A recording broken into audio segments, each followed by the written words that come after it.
আসসালামু আলাইকুম। দুদিন ধরে আপনারা মিটফোর্ডের যে ঘটনা দেখছেন সেটা মর্মান্তিক, এটা ভাষায় প্রকাশ করার মতো না। এবং আমি নিজে বেশ শক্তি সাহস নিয়ে ভিডিওটা কয়েকবার দেখতে গিয়েছি। 25-30 সেকেন্ডের পরে আর যেতে পারি না। এটা যাওয়ার মতো না, এটা সুস্থ কোনো মানুষের পক্ষে দেখাও সম্ভব না, করা তো বহু পরে। কিন্তু ঘটনা ঘটেছে, আমরা সারা দেশের মানুষ এটা দেখেছে, দেখে সবাই ঘৃণা প্রকাশ করেছে এবং আমরাও একইভাবে ঘৃণা প্রকাশ করছি এবং যে ব্যক্তি নিহত হয়েছেন তার পরিবারের প্রতি সহানুভূতি প্রকাশ করছে। ঘটনা কি ঘটেছে সেটা আপনারা এরই মধ্যে জেনেছেন। আমি এর ব্যাকগ্রাউন্ডের কিছু তথ্য আমার কাছে এসছে, সেই জিনিসগুলো নিয়ে আলোচনা করব। আমরা বাংলাদেশের মোটামুটি এখন যদি হিসাব করা যায়, যদিও বিএনপি খুব কষ্ট পায় যে চাঁদাবাজ বললে আবার তারা খুব কষ্ট পায়, কিন্তু মূলত বিএনপি এই মুহূর্তে একটা মানে রেকগনাইজড একটা চাঁদাবাজ পার্টি হিসেবেই সারা দেশের মানুষের কাছে আবির্ভূত হয়েছেন। এটা অস্বীকার করার কোনো কারণ নেই। যদি অস্বীকার করে পিনাকি আর ইলিয়াসকে, কনক সরকারকে গালাগালি করেন, আপনার ড্যামেজ হবে। এই যে এইভাবে হইতে থাকবে ড্যামেজ। যা আলোচনা হচ্ছে সেটা আমলে নেন। শেখ হাসিনার মতো যদি নাকি ঘাট তারামো করে তারপরে কথাবার্তা বলেন, তাহলে আপনাদের পোষ্য কিছু এখন নতুন সাংবাদিক, ইউটিউবার, টিকটকার কিছু বের হয়েছে, আপনাদেরকে এখন ভীষণ রকমের ওন করে বিএনপিকে। তারাই মনে হয় বিএনপিকে গেল 15 বছর ধরে মানে আজকের এই জায়গায় ক্ষমতায় আনার জন্য সবকিছু করেছে। তারা বাঁচাইতে পারবে না। চাঁদাবাজি হচ্ছে, সারা দেশে হচ্ছে, লক্ষ লক্ষ, কয়েক লক্ষ মানুষ বাংলাদেশে এই মুহূর্তে চাঁদা দেয়। কিন্তু যে মানুষগুলো চাঁদা দেন, আমার এই ভিডিওটা যারা দেখবেন, আপনাদের কাছে একটা কোয়েশ্চেন করি। আচ্ছা বলেন তো, বিএনপির একজন কর্মী, একজন নেতা আপনার দোকানে গেল, যাওয়ার পরে আপনাকে বলা এই বেটা চাঁদা দে, এতদিন আওয়ামী লীগকে দিয়েছিস এখন আমাকে দে। চাঁদা দিচ্ছে না, আপনারা ধরে নিয়ে আসলো, দোকানের সামনে নিয়ে গেল, নিয়ে যেয়ে আপনাকে কিছুক্ষণ পেটালো, পিটায় তারপরে আপনারা অর্ধমৃত অবস্থায় রাস্তায় পড়ে আছেন, সেখানে আবার পাথর দিয়ে আপনার বুকের মধ্যে জোরে জোরে মারছে। আপনার মৃত্যু পর্যন্ত এভাবে পাথর দিয়ে মারতে থাকলো। একটু চিন্তা করেন তো, এটা কি কোথাও কি ঘটেছে এরকম ঘটনা? এটা কি সম্ভব? আপনি একটু চোখ বন্ধ করে কল্পনা করেন, আপনার দোকান থেকে ওই বিএনপির যেই নেতা, এলাকার যুব দলের, ছাত্র দলের সভাপতি, সেক্রেটারি বা তার লোক যারা এসে চাঁদা নেয়, চিন্তা করেন একটু চোখ বন্ধ করে যে সেই লোকটা আসলো আমার এরকম। এটা কি সম্ভব? কখনো প্রশ্নই আসে না। এর আগে আরেকটা ঘটনা ঘটেছে ঠিক এই একই রকম। ঢাকা বিশ্ববিদ্যালয়ে একটা ছেলেকে সে কিছুটা আপনার শুনেছে যে বুদ্ধি প্রতিবন্ধী টাইপের, তার ধরে আনলো, ভাত খাওয়ালো, ভিডিও দেখলাম আমরা সেটা। কিছুক্ষণ পরে আবার সে নাই। 2টা ভিডিওই ছড়িয়ে পড়লো, একদম স্যাড মিউজিক। একটা ভিডিও আমার মনে আছে, ওই ভিডিওটা প্রথম যেখান থেকে এসছে, যে আইডি থেকে, যে মোবাইল থেকে, তিনি স্যাড মিউজিক দিয়ে তারপরে সেটা ছেড়েছেন। ওই স্যাড মিউজিকটা আর ওই অডিওটা থেকে সরানো যায়নি, যেখানে ওইটাই সব জায়গায় চলেছে। এখন আমার একটু বলেন, ভাত খাইয়ে তারপরে সাথে সাথে একটা মানুষকে, ঢাকা বিশ্ববিদ্যালয়ের মতো এরকম একটা জায়গার এই ছোট ছোট বাচ্চারা, এরা একটা মানুষকে মেরে ফেলবে, এটা আপনার বিশ্বাসযোগ্য? মনে করেন একটা মার্ডার সম্ভব, একটা যেভাবে চাঁদাবাজি নিয়েও, চাঁদা না দেওয়ার কারণেও এই দেশে মানুষ খুন হয়েছে, এরকম ঘটে। তো একটা জিনিস বলেন তো, একটা মানুষকে যেইভাবে সে মারল, এটা কি সম্ভব কোনোভাবে? এটা কিভাবে মারলো? আপনাদের মনে আছে 5 তারিখের আগে ওই যে শমী কায়সারের যেই 6 নম্বর স্বামীটা আছে আপনার, মোহাম্মদ আলী আরাফাত, সে একটা কথা বলেছিল যে স্টুডেন্টদেরকে নাকি ড্রাগড করা হয়েছে। এই ড্রাগড, এটা কিন্তু কথাটা মিথ্যা বলেছে, কিন্তু এটা কিন্তু একটা ভীষণ রকমের ঘটে এই ঘটনা। ড্রাগড করে কি করে? একটা মানুষ যখন খুন করতে যায়, সে মদ খেয়ে তাকে দিয়ে খুন করায়। আমি এরকম অনেক খুনিদের ইন্টারভিউ নিয়েছি, অনেক কাজ করতে গিয়ে তাদেরকে দেখেছি, সিরিয়াল কিলারকে দেখেছি। তারা তাদের বক্তব্য দিয়ে, লোক তো আপনি সুস্থ থাকেন কিভাবে? এখন একটা মার্ডার হয়েছিল আপনার সাংবাদিক আফতাব ভাই। সাংবাদিক আফতাব উনি মারা যাওয়ার পরে ওনার খুনিদের ইন্টারভিউ নিয়েছিলাম আমি, তো ধরার অভিযানেও ছিলাম আমি র্যাবের সাথে। তো ওদের জিজ্ঞেস যে আপনি মারলেন, মারার পরে সারা রাত ঘুমাইলেন কীভাবে? বলতেছে গাঁজা খাইছি, গাঁজা খাই ঘুমাইছি। তো এই হয়েছে অবস্থা। এখন এই বিষয়গুলোতে যেটা হয়, কোনো না কোনো একটা পক্ষ তাদেরকে ডাইরেক্ট করেছে। এই পরিকল্পনা আমি যেটা মনে করি, বিচার বিভাগ তদন্ত কমিশন যদি গঠন করা হয়, নিরপেক্ষ যদি তদন্ত হয়, এখন তো জাজদেরকেও ক্যান্টনমেন্ট থেকে ফোন দিয়ে থ্রেট করা, জামিন বাতিল করা হয়, স্টে অর্ডার দেওয়া হয়। যদি নিরপেক্ষ আসলেই করতে দেওয়া হয় এবং ইউনুস সরকার যদি এটা নিশ্চিত করতে পারে, আমি গ্যারান্টি দিয়ে বলে রাখলাম, এই খুনের ঘটনার পেছনে ডিজিএফআই তাদেরকে অনেক দিন ধরে প্যাট্রোনাইজ করেছেন এবং তাকে যারা এই ঘটনার সাথে ছিল তাদের জিজ্ঞাসাবাদ করেন। এদেরকে সে হয়তো জানে না যে এটা যে আর্মির লোক বা ডিজিএফআইয়ের লোক, সে শুধু জানে কোনো একজন মানুষ তাকে এটার ব্যাপারে পরামর্শ দিয়েছে এবং এমন কোনো মেডিসিন তাকে দেওয়া হয়েছিল যে মেডিসিন খেয়ে তারপরে সে ওখানে গিয়েছিল। এই ছাড়া কোনোদিন এই ধরনের ঘটনা ঘটানো কোনোভাবেই সম্ভব না। আজকে পাথর চাপা দিয়ে চাঁদা না দেওয়ার জন্য মেরে ফেলা আর সেই দিনের ঘটনা, এই দুইটা ঘটনা একই সুতোয় গাঁথা। এর বাইরেও আরো অনেক ঘটনা ঘটেছে। কয়দিন পরপর ধর্ষণের বন্যা বয়ে যাচ্ছে, কয়দিন পরপর ছিনতাইয়ের বন্যা বয়ে যাচ্ছে।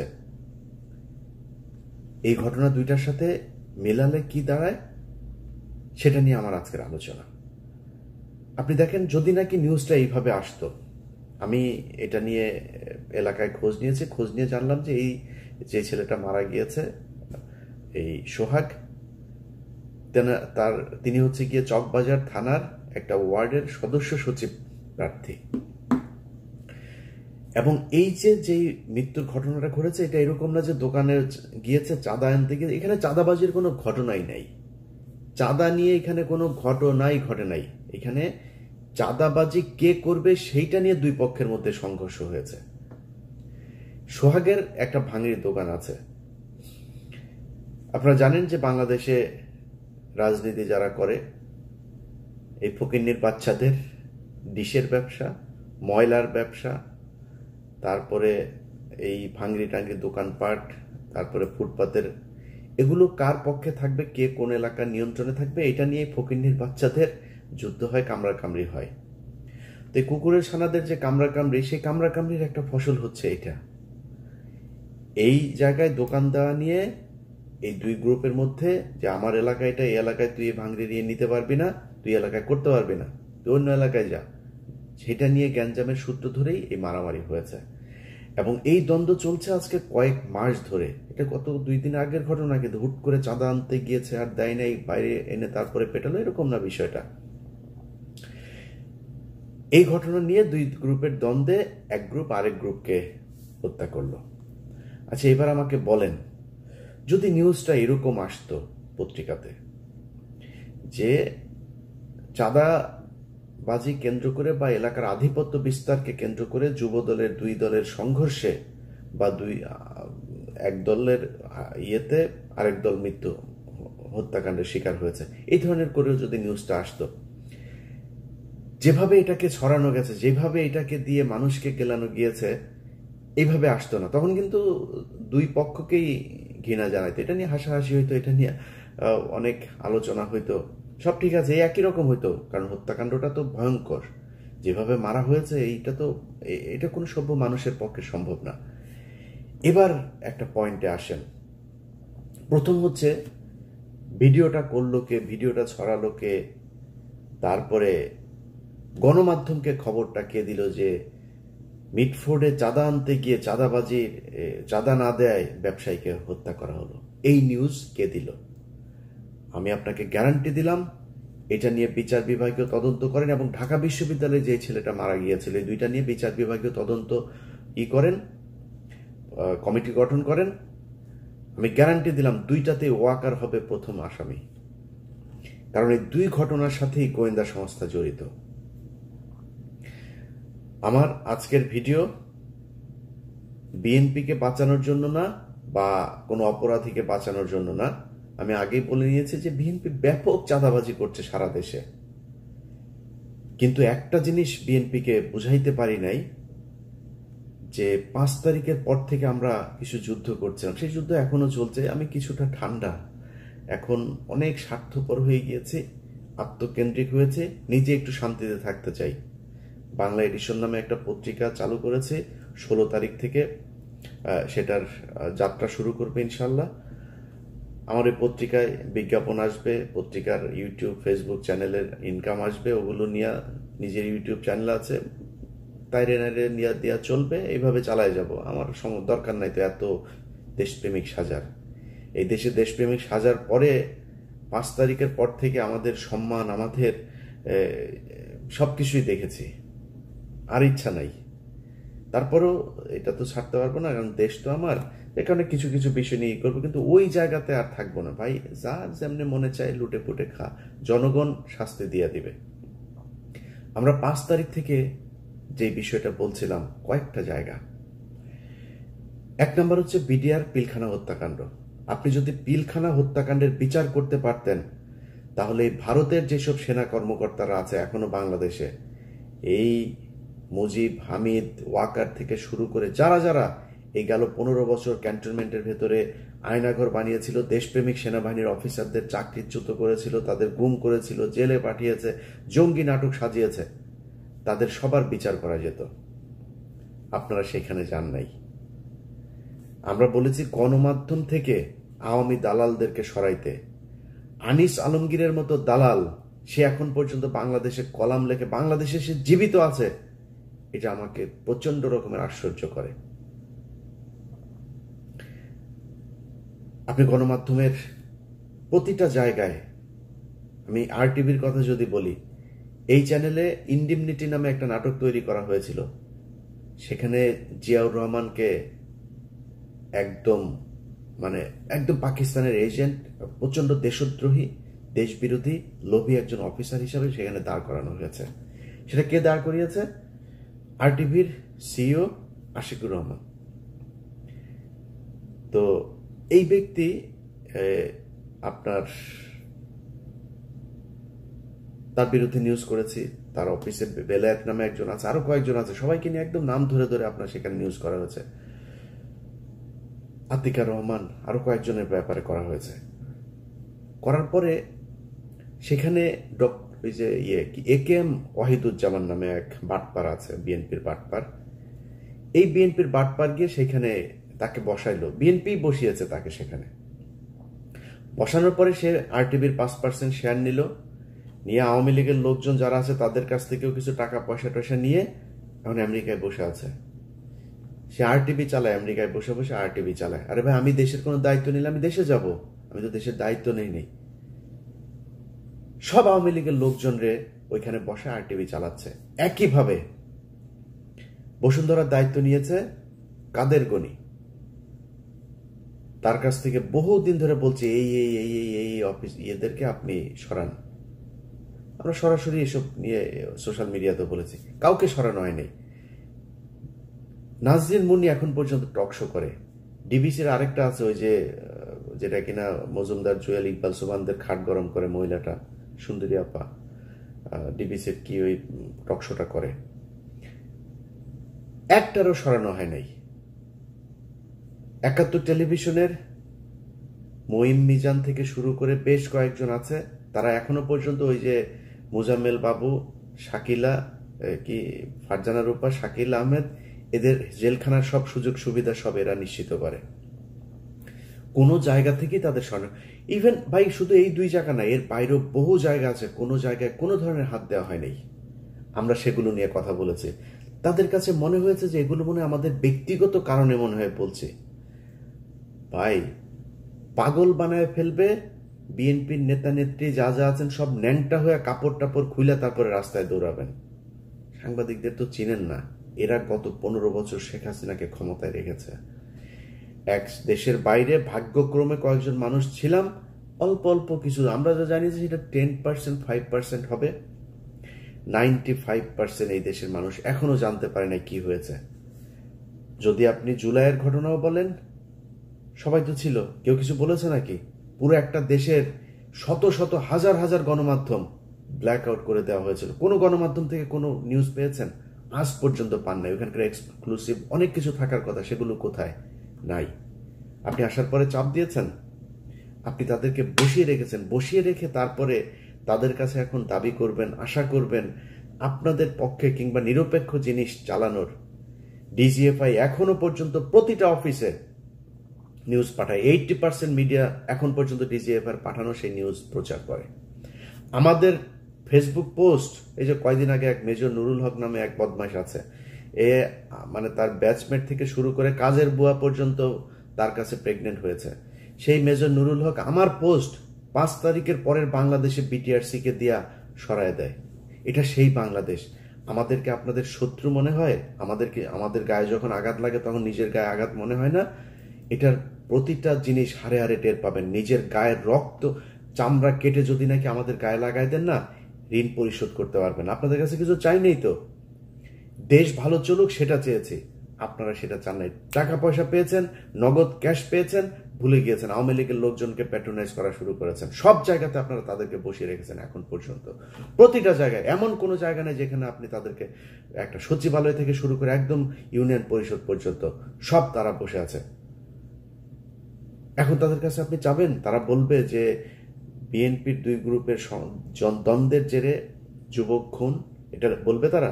বলবে না। ডিজিএফআই শিখিয়ে দিয়েছে, শুরু হবে এই ভিডিওটা প্রচার করার সাথে সাথে নিউজ হবে যে চাঁদা আনতে গিয়ে তারপরে একজনকে চাঁদা না দেওয়ার অপরাধে তাকে বুকে পাথর দিয়ে চাপা দিয়ে মেরে ফেললো। এগুলো গত 15 বছর কারা করেছে হিসাব করে দেখেন। একটা ঘটনাকে চাপা দেওয়ার পরপর সাথে সাথে আরেকটা ঘটনা এসছে। এই ঘটনা এমন একদিন এসছে যার 2 দিন আগে শেখ হাসিনার বিরুদ্ধে যে খুনের অভিযোগ, সেটা সন্দেহাতীতভাবে প্রমাণিত হয়েছে। সেই ঘটনার পরপর চলে এসছে দেশে। এখন আর ওই ঘটনা নিয়ে কোনো আলোচনা নেই, সব আলোচনা এখানে। এটা কারা করেছে এবার নিজেদেরকে কোশ্চেন করেন, সব উত্তর পেয়ে যাবেন। আমরা সেই 5 তারিখ থেকে আজ পর্যন্ত সেই একই জায়গায় আছি, একই কথা বলছি এখনো, যে ক্যান্টনমেন্টকে ভারতের দালাল মুক্ত করতে হবে, গণমাধ্যমকে ভারতের দালাল মুক্ত করতে হবে। এতক্ষণ যা বললাম সেটা শুধুই মাত্র বিএনপির বিরুদ্ধেই বললাম। এখন বিএনপির পক্ষে একটু বলি। ভাই, বাংলাদেশের মানুষ, আপনাদেরকে বুঝতে হবে 2001 থেকে 2005 সাল পর্যন্ত এই দেশে খালেদা জিয়াকে জঙ্গি নেত্রী বানানোর জন্য 21শে আগস্ট, তারপরে আরো অনেকগুলো জঙ্গি হামলার ঘটনা, 500 জায়গায় একসাথে জঙ্গি হামলার ঘটনা, শায়েক আব্দুর রহমান বাংলা ভাই এদেরকে দিয়া জঙ্গি হামলা, এই ঘটনাগুলো ঘটিয়ে যেই কাজটা করা হয়েছে সেটা হচ্ছে বাংলাদেশ একটা ইসলামিক রাষ্ট্র হয়ে যাচ্ছে, এই ধরনের একটা কালার পৃথিবীর বিভিন্ন জায়গায় তুলে ধরা হয়েছে। তুলে ধরে তারপরে খালেদা জিয়া এবং বিএনপিকে এমন একটা জায়গায় নিয়ে যাওয়া হচ্ছে 15 বছর আন্তর্জাতিক কোনো সমর্থন তারা পায় নাই। এটা কেন করা হয়েছিল? এটা করার একমাত্র উদ্দেশ্য হচ্ছে ভারতকে বাংলাদেশের নিয়ন্ত্রণে যাতে নিতে পারে, এই জন্য ভারত এই কাজগুলো করেছে। একটু মিলিয়ে দেখেন, এখনো বিএনপি ক্ষমতায় আসার আগেই এমন একটা ভাইব তৈরি করা। আগেই বলেছি ভাই, আমারে মানে আমি তেল দিতে চাইলে অনেক ভালো করে দিতে পারবো। আপনি সারাদিন বিএনপির যেসব টিকটকার ভাড়া করেছে এখন তাদের এই হিসাবে তারা 12 মাস মিলে যে তেল দিয়া যা করতে পারবেন, আমি যদি একদিন তেল দিই তার চাইতে উপরে যাইতে পারবো। আল্লাহর রহমতে ওইটুক গ্রহণযোগ্যতা আল্লাহ তৈরি করেছেন। কিন্তু আমি ওইটার জন্য বলছি না যে বিএনপি চাঁদাবাজি। আগেই বলে নিয়েছি বিএনপি ব্যাপক চাঁদাবাজি করছে, সারা দেশে চাঁদাবাজি করছে। কিন্তু আমরা তো ছাত্রদেরকেও দেখলাম, আমি বোধহয় সবচাইতে বেশি ছাত্রদের পক্ষে এখনো কথা বলি, সারা জীবন বলবো, চাঁদাবাজি করে নাই।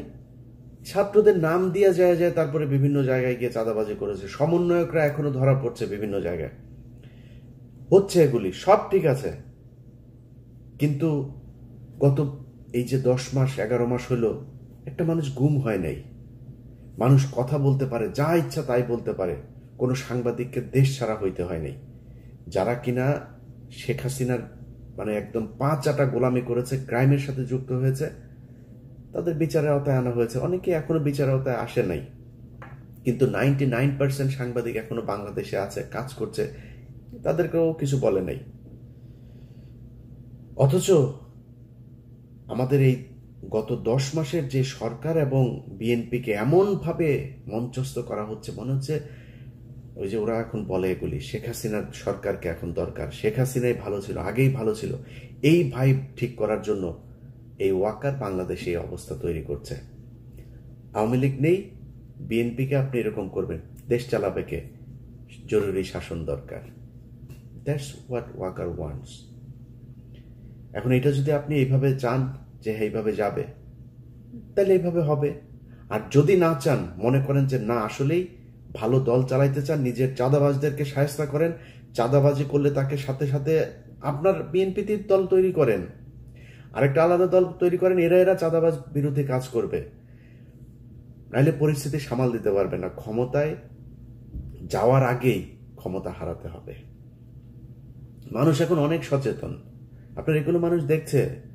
ডিজিএফআই এই সুযোগটা পেয়েছে কেন? কারণ আপনার ওখানে চাঁদাবাজি হয়, এই জন্য ভিতরে ঢুকে এই কাজ করানোর সুযোগ পেয়েছে, না হলে তো পারতো না। এগুলো ঠিক করতে হবে। আমি মনে করি যে দেশের সার্বিক পরিস্থিতির জন্য বিএনপির একটা, তারেক রহমান, খালেদা জিয়া সহ একটা উপরের একটা পর্যায় পর্যন্ত তো আছে, তারা এখনো পর্যন্ত চাঁদাবাজি হলেই তাদের বহিষ্কার করছেন। বিভিন্ন বিষয়ে তাদের শেখ হাসিনার চাইতে অন্তত অনেক ভালো চিন্তা চেতনা আছে দেশকে নিয়ে। সেই জায়গাগুলোর কারণেও আমার মনে হয় এই দেশের রাজনীতিতে বিএনপি একটা প্রচন্ড রকমের গত 15 বছরে নির্যাতিত একটা দল। সো তাদের একদম লাথি মেরে সরিয়ে দিয়ে তারপরে এই দেশ গঠন করা যাবে, এটা মনে করারও কোনো কারণ নাই। অতএব আপনাদেরকে মাথায় রাখতে হবে যে ঢালাওভাবে আমরা যখন কথাবার্তা বলবো, সেগুলো না বলে এই দেশকে কিভাবে গড়া যায়, সামনের দিকে নিয়ে যাওয়া যায়, সেটা চিন্তা করা। বিএনপিকে এখনো এই ক্যান্টনমেন্টের মতো করে যারা কথা বলে, সালাউদ্দিন সহ যেসব লোকজন, সালাউদ্দিনের প্রতিটা কথা শুনলে মনে হয় বিজেপির আদিন্যনাথ সে মনে হয় কথা বলছে, দিলীপ কুমার বোধহয় কথা বলছে, সালাউদ্দিনের কথা শুনলে এরকম মনে হয়। সো এই জিনিস যদি নাকি সরাইতে না পারেন দল থেকে, দলের জন্য ভয়ঙ্কর বিপদ আছে। যেসব ছাগলের 3 নাম্বার বাচ্চারা আমরা কথা বললে, বিএনপিকে নিয়ে সমালোচনা করলে, তারপরে ওদের নেতাদের কথাবার্তা শুনে আমাদের বিরুদ্ধে বিক্ষোভ মিছিল করে, ঝাড়ু মিছিল, জুতা মিছিল বের করে। ওটা ছাগলের বাচ্চা, তোদের বাপেদের বেশিরভাগই সমস্যা হয় নাই। গত 15 বছর ভালোই ছিল, তারা দেশে ছিল, 2-3 দিন জেলখানায় গিয়েও, আবার সোনারগাঁ হোটেলে গিয়েও থেকেছে। জেলখানায় থাকার কথা বলে সোনারগাঁ হোটেলে ছিল রাতে, এরকম নেতাও চিনি। তোদের এই বাপ ফখরুল বাপ 5 স্টার হোটেলে ছিল, তোদের এরকম অনেক বাপ আছে। তোদের গয়েশ্বর বাপ ঢুকার একদিক দিয়ে ঢুকে, আরেক দিক দিয়ে পিজি হাসপাতালে গিয়া ভিআইপি ক্যাবিনে ঢুকে। এগুলো আমরা জানি। এইসব ঘটনা আমাদের শোনাইতে শোনা, সমস্যা হবে তোমাদের। পেদায় পাছার চামড়া লাল করে দিবে এবার। যা শুরু হয়েছে, এগুলো যদি কন্ট্রোল করতে না পারো, সামনের ভবিষ্যৎ ভয়ঙ্কর। আমরা গত 5 বছর যেভাবে আওয়ামী লীগের বিরুদ্ধে যে যুদ্ধ করেছি, ওই যুদ্ধে আর নামতে পারবো না। অনেক হয়েছে ভাই, নিজের পরিবারের অনেক ক্ষতি করেছি, আর না, ওই জায়গায় আর যাব না। আপনারা বাংলাদেশের মানুষ, আমার গত 5 তারিখের পর থেকে 3 মাস যদি বাদ দিই, গত 6 মাসের কথা যদি বলি, ভাই প্রকাশ্যে স্বীকার করছি, আমি সবসময় প্রকাশ্যে বলে আজকেও বলছি, আমার ইলিয়াসের মধ্যে অনেক পরিবর্তন। এবং বাংলাদেশের মানুষ কিন্তু বোঝায় না, কিন্তু আমার এই কার্যক্রম দেখে অনেকে বুঝেন যে আমি অনেক পরিবর্তন হয়। অনেক মানুষ প্রতিদিন, এমন কোনো দিন নাই যে ডজন খানেক অন্তত বিএনপির বিভিন্ন চাঁদাবাজির অডিও ভিডিও এগুলো আসে না। চালাই না। কেন চালাই না জানেন? কারণ চালাই আমি বিএনপির সাথে ওই আগের মতো অবস্থায় যাব না। আমার সমস্যা তো ইন্ডিয়া নিয়ে। বিএনপিকে এখন পর্যন্ত অ্যাজ এ হোল দল হিসাবে আমি দেখি নাই যে তারা ভারতের সাথে সেইভাবে যাবেও না, কোনোদিনও যাবে না বিএনপি, আশা করি। তো আমি কেন তাদের সাথে করব? সব বিষয় নিয়ে তো ভাই এত মানে দেশপ্রেমিক একা একা ফাটাকেষ্ট হয়ে দেশকে চেঞ্জ করে ফেলতে পারবো না। যে কারণে অনেক কিছুতে এখন কম্প্রোমাইজ করি, কথাবার্তাও খুব হিসাব করে বলি, অনেক কিছু দেখেও না দেখার ভান করি। এটার জন্য আপনাদের কাছে ভাই ক্ষমা চাই নিচ্ছি। দেশের স্বাধীনতা নিয়ে, সার্বভৌমত্ব নিয়ে আমার অবস্থান আগের মতোই থাকবে, কিন্তু অনেকের সাথে খারাপ ব্যবহারও করি। অনেকে আমাকে অনেক কিছু দেন, ভাই আপনি তো সবকিছু প্রচার করেন, এটা কেন করলেন না? করি নেই ভাই। কারে আনবেন, কারে দিবেন? আপনি এই গত 10 মাসের ভেতরে ধরেন আমার কথায়, আমার প্রভাবে যদি মনে করি 10 জনকে সরানো হয়েছে গুরুত্বপূর্ণ জায়গার, সেই 10 জনের জায়গায় যে 10 জন এসছে সব সে তার মতোই, বরং সে আগের যে আওয়ামী লীগের ছিল ওরে বললে ও তো ভয় পায়, ওরে ফোন করলে ভাই, হ্যাঁ ভাই খুব ভালো ভাই, আপনার ভিডিও অনেক দিন ধরে দেখি ভাই, সেই ছোটবেলা থেকে ভিডিও, আমার সে 3 বছরের বড়, আমার কয় আমার ভিডিও বলে সে ছোটবেলা থেকে দেখে, এরকম পাবলিকও আছে। তারা কথা শুনে অন্তত, নতুন যারা এসছে, যারা আমাদের কারণে যাদেরকে পাল্টানো হয়েছে, তারা এসে কথাও শোনে না, এই অবস্থা তৈরি হয়েছে। তো পাল্টায় লাভ কি? চলুক, যেমনে চলছে চলতে থাকুক। বিএনপি যদি মনে করে সব তাদের শুভাকাঙ্ক্ষী, ওয়াকার তাদের কাছের লোক, চুপ্পু হচ্ছে তাদের আব্বা, চলুক, সমস্যা কি? আমরা চুপ্পুর অপসারণ চেয়েছি, ছাত্ররা চেয়েছে, বিএনপি চায় না, তাদের আব্বা হচ্ছে চুপ্পু সাহেব, এ চলে গেলে নাকি ইউনূস নাকি 30 বছর ক্ষমতায় থেকে যাবে। এটা এই ওয়াকারই তাদেরকে বুঝিয়েছে, এই ডিজিএফআই তাদেরকে বুঝিয়েছে। আর ইদানিং জামাতকে যেটা করা হয়েছে, সব ইসলামিক দল এক জায়গায় হবেন আর আপনাদেরকে ক্ষমতায় নিয়ে আসা হবে, 2 দলকে 2 দিক দিয়ে মূলা ঝুলায় এমন একটা অবস্থায় দেশ নিয়ে যাওয়া হবে। তারপরে বলবে যে জরুরি অবস্থা। জরুরি অবস্থার পরে সারা দেশে চাঁদাবাজি তো এখন বিএনপি করছে, আওয়ামী লীগের সব ভুলে গিয়েছে তো মানুষ, কারা আওয়ামী লীগের চাঁদাবাজ নামও ভুলে গিয়েছে। এই ধরেন আজ থেকে 3 মাস পরে যদি জরুরি অবস্থা হয় দেশে, কাদেরকে ধরবে? সব বিএনপির লোকজনকে ধরবে, এবং আমরা দেখবো যে ওয়াও, হ্যাঁ এই তো 2 মাস আগে আমার কাছ থেকে চাঁদা নিয়েছে, এই তো সেই লোক। 2 বছর আগে কে কি করেছে সেটা ভুলে যাবে মানুষ, এটাই নিয়ম। 2001 থেকে 5 পর্যন্ত এই দেশে লুটপাট হয় নাই, মানুষ গত 15 বছর সেটা বলেছে নাকি? 15 বছর আওয়ামী লীগের কথা বলেছে, এখন আবার নতুন করে বিএনপির কথা বলবে। এটাই ওয়াকার চায়, এইভাবেই ওয়াকার তার গোয়েন্দা সংস্থাকে সাজিয়েছে, এবং ডিজিএফআই এর প্রতিটা অন্তত 90% সবকটা হচ্ছে গিয়া এই মিশনে জড়িত। সেই জায়গা যদি ঠিক করতে না পারেন, মিডিয়া যদি ঠিক করতে না পারেন, এই ধরনের ঘটনা ঘটবে একভাবে, সেই ঘটনা মানুষের সামনে জানানো হবে আরেকভাবে, সাজানো নাটক করে করে তারপরে গত 15 বছর যেভাবে হাসিনাকে রাখা হয়েছে, ঠিক একইভাবে বিএনপিকে কালার করার জন্য সেই কাজই করা হবে। যাই হোক, আমার বক্তব্য যদি আপনারা বুঝে থাকেন, আশা করি এর পরিবর্তন আপনাদের ভেতরে দেখব, না দেখলে, না হয়ে থাকলে পরিবর্তিত আপনার ফল আপনি ভোগ করবেন। আল্লাহ হাফেজ।